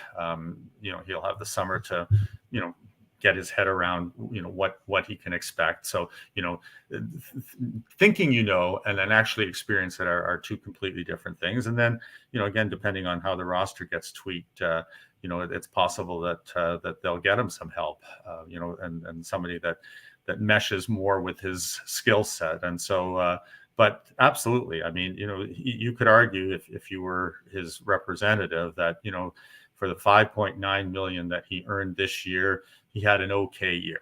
But next year, he's a $10.5 million player. And what I will tell you is that if you're a $10.5 million player, you are expected to produce at that level. I mean, I just did a note in my weekly column about Artemi Panarin. If you look at it, he had a pretty good regular season, but he didn't have a very good playoff. They lost in the first round, and he's an $11.116 million player. Yeah. And sorry, but if you're earning that compensation, your production has to be disproportionate to the guy that signs a contract for the league minimum is making $800,000. If you're the $800,000, $750,000, $850,000 a year guy and you score 10 goals, then you are meeting expectations. But if you are a $10 million player, you better be, especially in this day and age, a 1.2 points a game player. And if you're not, then you're not performing to your contract. So, and if you don't like the pressure of that, then don't sign 8 years for $84 million. So agreed. I don't. If I was in the king of the world, I'd make a rule that we can't talk about possible coaches until there's a GM in place. But I'm not the king of the world. You're not. Who knew? But to that end, how much consideration should Andrew Brunette be given because of the tie to Huberdeau and his season? It almost seems to me like that's a really narrow view of this situation. No, I agree with you. You cannot hire a coach to manage one personality because you have to manage 23 roster players or 22, however many you carry on your roster. So what I would tell you is that I do think so.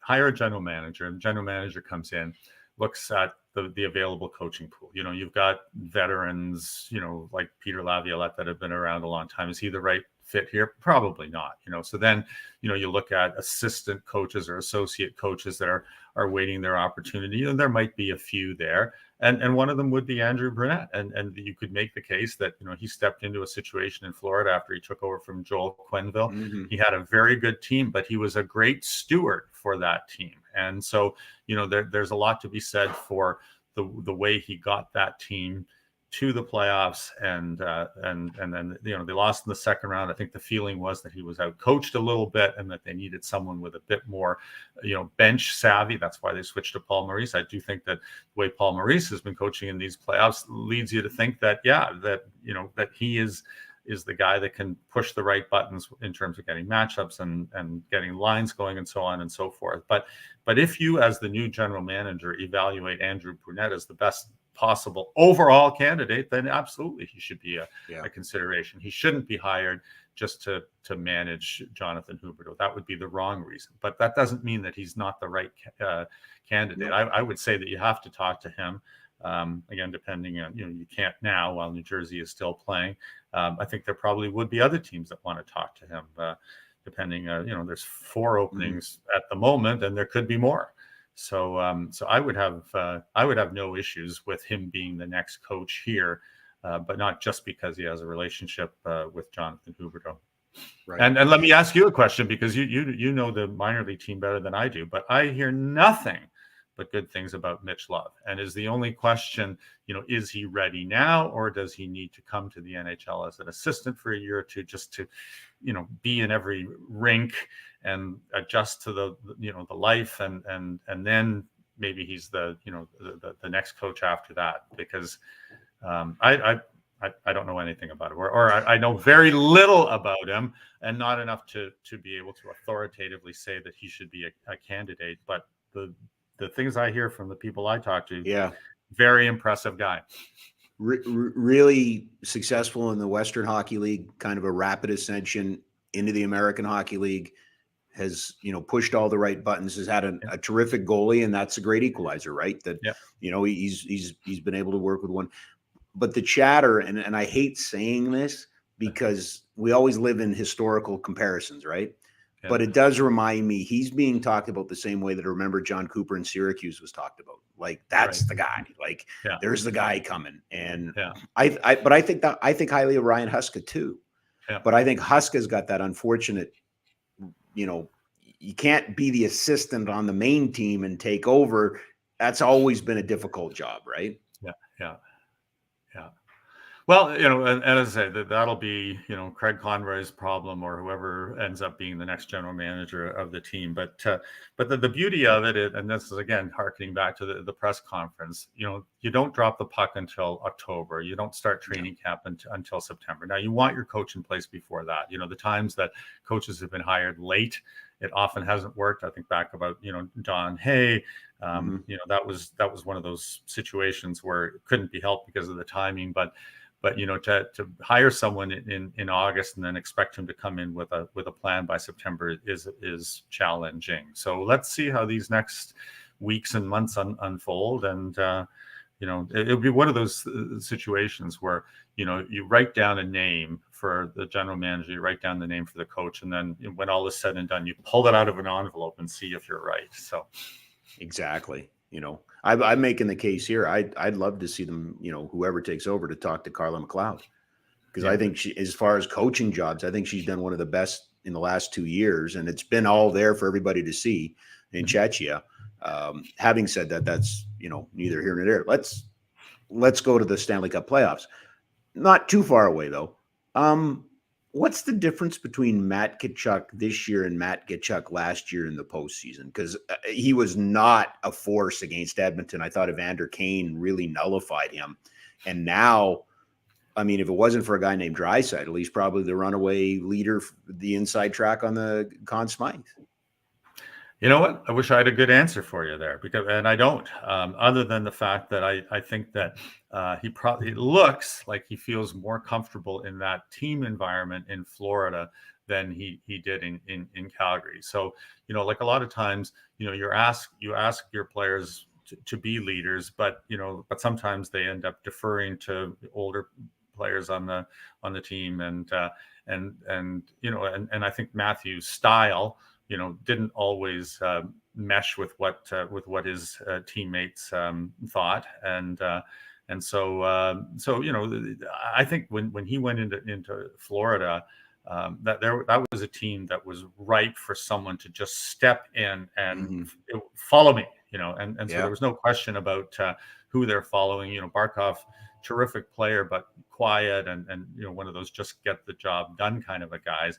And so I think as much as anything else, and I think if you go back to what Bill Zito was saying when he made the trade, I think he described him as a unicorn, that he has all these different elements, so we always talk about checking everything in the box. So he's got this personality. He's kind of a crafty, cunning kind of a guy. You listen to his interviews, and he's saying those words for a purpose. He's we're the greatest underdogs in history. We're lucky to be on the same ice as them. I mean, he's playing a role. Oh, absolutely. and I think that has been embraced in Florida, and I don't think it necessarily was in Calgary. I mean, he had a great regular season for the Flames last year. He was terrific on that line, and as you say, he didn't have a great second round. And I mean, who knows? They're if they get through, and if it's Carolina in the next round, Carolina may find a way of limiting his effectiveness. I do think that the way Carolina plays could have an impact on his results, because they are just so structured, and they just don't give you anything. And that's right, like it or not, the one thing about the Leafs is that they are porous in some areas, and they're fun to watch because of that. But there are exploitable weaknesses on that team for sure. Are they fast enough for Florida? I mean, maybe that's the part I didn't realize, that Florida was fast. Like, it's a quick team. Yeah. Well, no, that's a good question. I would have said yes. I would have said yes before the series. Too. I'm not prepared to to say that the series is over either, because I do think that that some of those players are incredibly talented, and realistically, I mean, it should be 1-1, I think. But as we all have said a million times, that goaltending is an important part of the game. And all of a sudden, Sergei Bobrovsky, who wasn't even deemed good enough to be the starter at the start of the playoffs, is suddenly playing like the guy that won the Vezina Trophy, twice, and is making $10 million a year. And so I suppose you can argue, if you're the Panthers, that if you want a guy to step up and earn his $10 million, if you're going to do it in the second round of the playoffs, that's probably a good time to start. Yeah, I'd say so. I don't know if you realize this, but the last time we spoke 2 weeks ago, I was full of crap.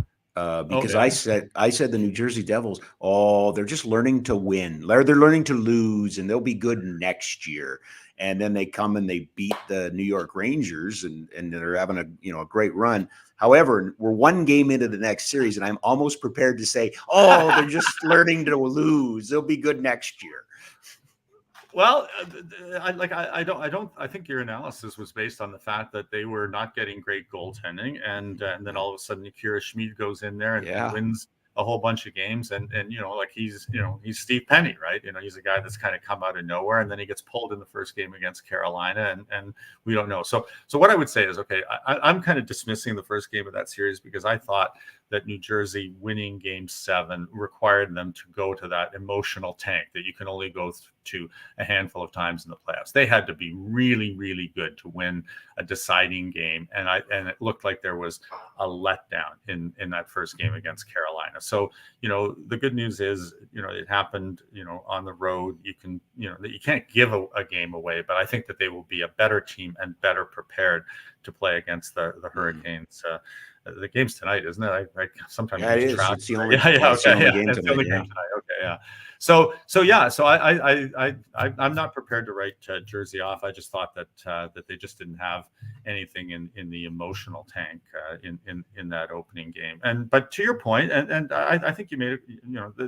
That's a point that a lot of people believed, and I would probably put myself in that category. If I look at the Rangers on paper, if I look at New Jersey on paper, I think the Rangers are a year ahead. And frankly, I like Shesterkin better than Duhatschek or Schmid, whoever they happen to go in there. So now, if you look, Shesterkin's on the sidelines, Vasilevsky's on the sidelines, and the goalies that are still alive right now, the combined salary, excluding Bobrovsky, is not that high, right? So it's that whole goaltending voodoo, which you can address a lot more than I can address. Oh, I don't know.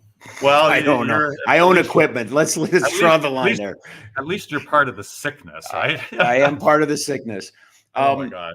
I don't know if they're going to win, and I don't even know if they're the best team left. But Rod Brindamore's Carolina Hurricanes look like killers. They just don't look like they have a lot of weakness.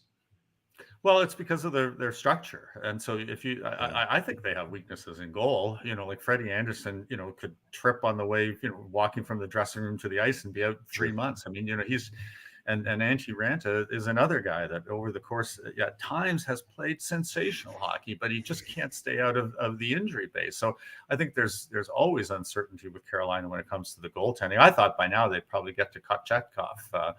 Last year at this time, they had already gotten to him. So, question marks in goal.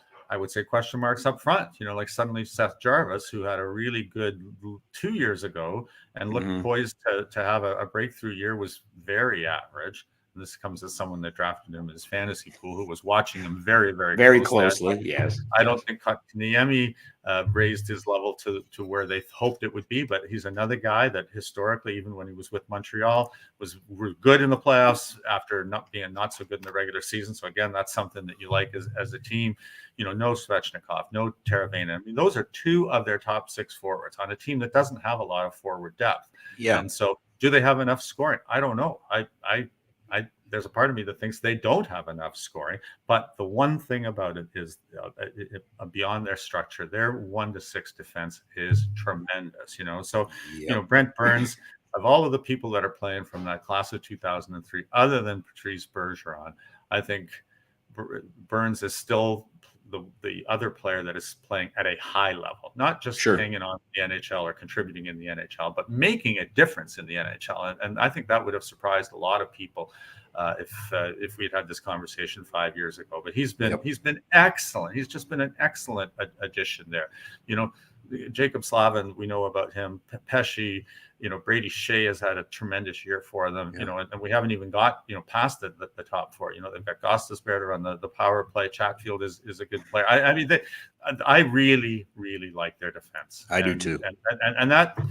That is what will win it. Like if all of a sudden, the commissioner is handing the Stanley Cup to the Carolina Hurricanes in 6 weeks or whenever the playoffs are over, it will be because of that defense core. And if that does happen, I hope the Conn Smythe winner is a defenseman. I've always argued that if the identity of your team is defense, you have to start looking very hard at defense. I was a big believer in Drew Doughty for the Conn Smythe in 2011. I was a big believer in Darian Hatcher in 1999 when Joe Nieuwendyk won it for the Stars. The identity of that team, those teams, has been their resolute defense. These defensemen are playing 25, 26 minutes a night. You have to look harder at them for Conn Smythe if those teams actually get to the championship circle. Over on the West, Seattle and Dallas, it's an interesting series, don't get me wrong, but it has given us one of the greatest anomalies in the history of hockey, and that is Joe Pavelski's 4-goal night. He becomes the oldest player to score 4 goals by a mile. Like it's insanity. And then he added another one last night after coming off of an injury. Yeah. Like the royal we, do we appreciate how good this guy is? No, I don't think so. No, I do think that he's one of those guys that has flown under the radar for a long period of time.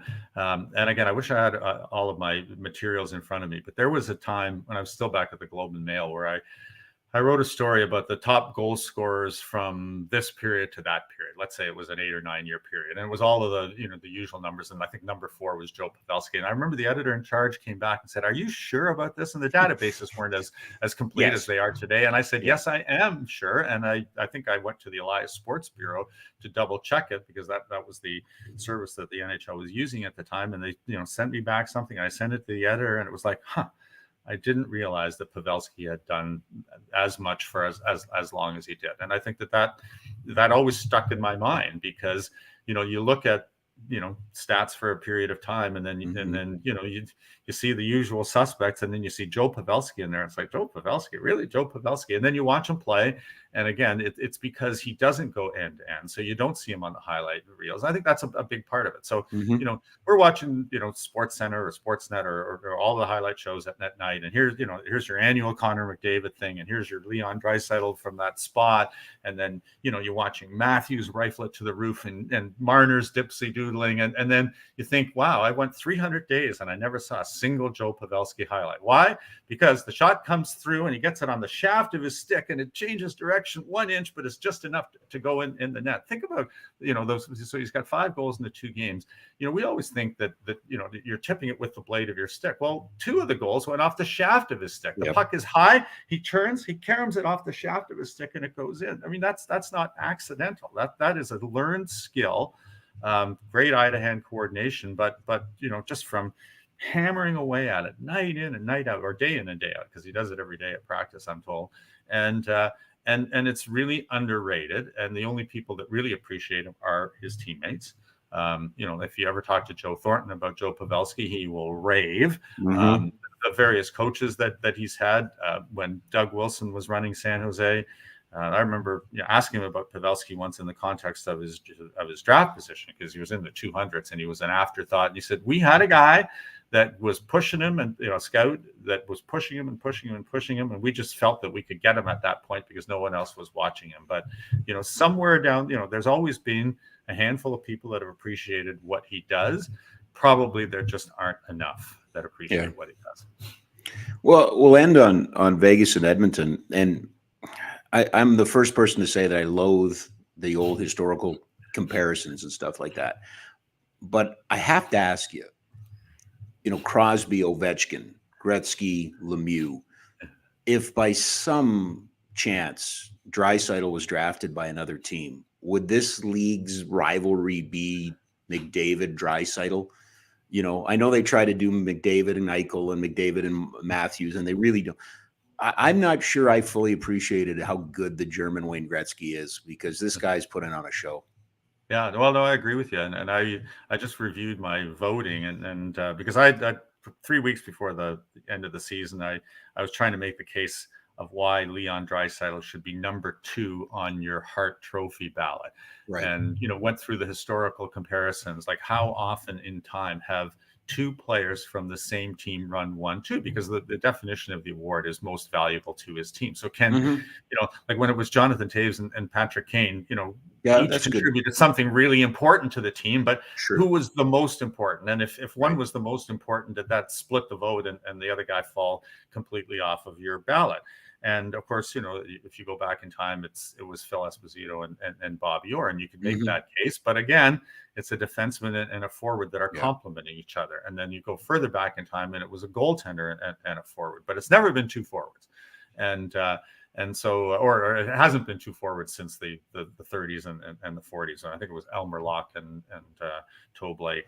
So yes, it's really unprecedented, and so you're imagining a world where Draisaitl is the guy that drives play on Team A, and McDavid is the player there, and I can absolutely see that, because most of the year they played apart 5-on-5. They are obviously well matched on the power play, and there's a reason that's the most historically percentage-wise successful power play of all time. But yeah, he's tremendous, and he has a physical presence because he's just such a strong man that McDavid doesn't. So they complement each other so well, because it's McDavid's skating that that takes the zone on the power play. He gets them established, but Draisaitl is it's hard to move him off the puck. Like he's just like an old school Phil Esposito type that can skate twice as fast as Phil ever did. So yeah, so what I would tell you is I had McDavid and Draisaitl in my top 3. I think the Hart Trophy finalists come out next week. I suspect that Draisaitl isn't going to be in the top 3. Everyone is competing for second place anyway, so it's just an intellectual exercise. But I was convinced, because we watch Edmonton a lot, that independent of what Connor McDavid did for that team, the things that Leon Draisaitl brought to the Edmonton Oilers warranted a top 3 placing in the most valuable player award, because I think he was that valuable to the Oilers. And so I, and if people are interested in the backstory, just Google my name and Leon Draisaitl's name, because I did do one of those oral histories of him all the way back to when he first came to North America and played in the Western League, and his evolution through the years through the eyes of the people that that he played for on all those teams, including Marco Sturm for the German national team, and that was, I think, 2019. It was quite a while ago, but a lot of the insights that were offered in that story are still applicable today. Like he's driven and talented and well liked by his teammates. Like he's not great for media, he can sometimes be, it's just like a lot of boilerplate answers, and I think he's just humoring the media because that's part of the job. But it's his least favorite thing about being an NHL player. But you talk to the players, and which is really what matters, right? I mean, we're extraneous to the process of a team winning and a team coming together and creating chemistry and culture and whatever other buzzword you want to use. And not a lot of people saying very many bad things about Leon Draisaitl. They want him on their side, and you watch the way he's played in these playoffs. I mean, if we had to do the vote today, he would be the MVP of the playoffs. There's no question in my mind. We did that. We did an exercise. At where I work right now. Pick your MVP of the playoffs so far, and I put Draisaitl on top of my list over Tkachuk, eh? Mm-hmm. Yeah. Okay. Yeah. No, that's why we have these things. They're conversation starters. And we did it after the first round. So it was the two games that Tkachuk has played against the Leafs were not. We weren't able to consider that. So 2 games and the answer might be different after round 2. Like if Vegas beats Edmonton and Florida gets by Toronto, I'm pretty sure Tkachuk will be the unanimous halfway Conn Smythe. There's no doubt in my mind that would be the case then.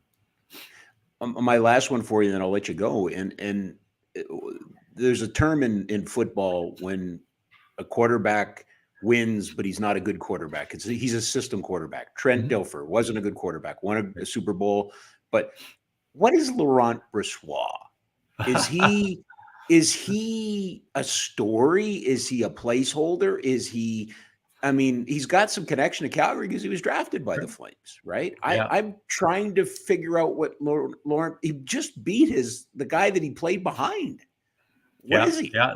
Again, it's a great question. I can't definitively give you the answer. I was watching that series very closely. I thought that he was vulnerable at different times in the first round. I think, the fact that, Winnipeg was having its own issues meant that they weren't able to exploit the opportunities that they had. I also think that the Vegas's defense is, comparable to Carolina's in that, when you have everybody healthy, when you've got Pietrangelo there, when you've got Alec Martinez there, when you've got Shea Theodore there, they block shots, they clear pucks, they're a really good collection. So I think that if you have a defense of that caliber playing in front of you, you're now one of those goaltenders that just has to make the saves that you need to make, and you don't necessarily have to flash the leather or steal a game because you've made 5 or 6 10-bell saves. So I don't know the answer, and I don't know.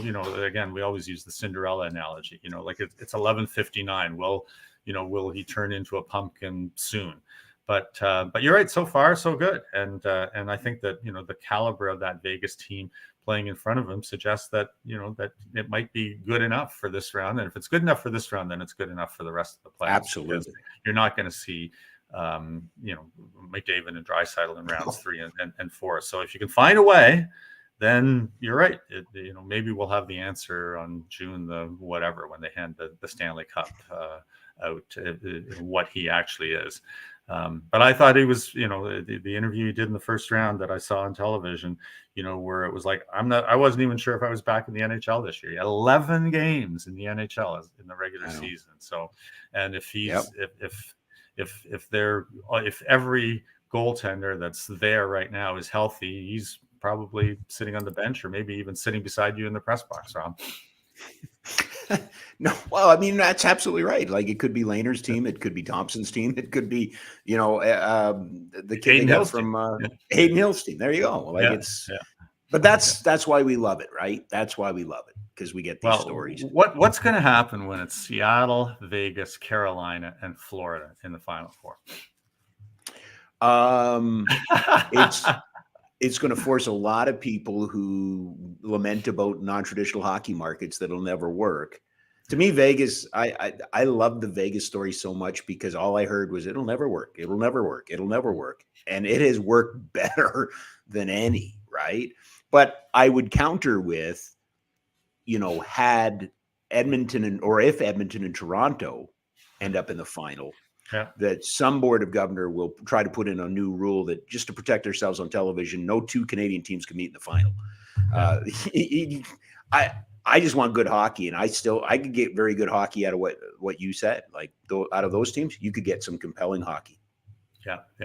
Right. But it always comes down to storylines, though, right? And I think 100%. That the powers that be that you're referencing at the NHL want compelling storylines. So there will be far fewer compelling storylines if we have a Final Four that I outlined. I do think that this notion that two Canadian teams in the Stanley Cup final will be bad for television ratings, that might be true.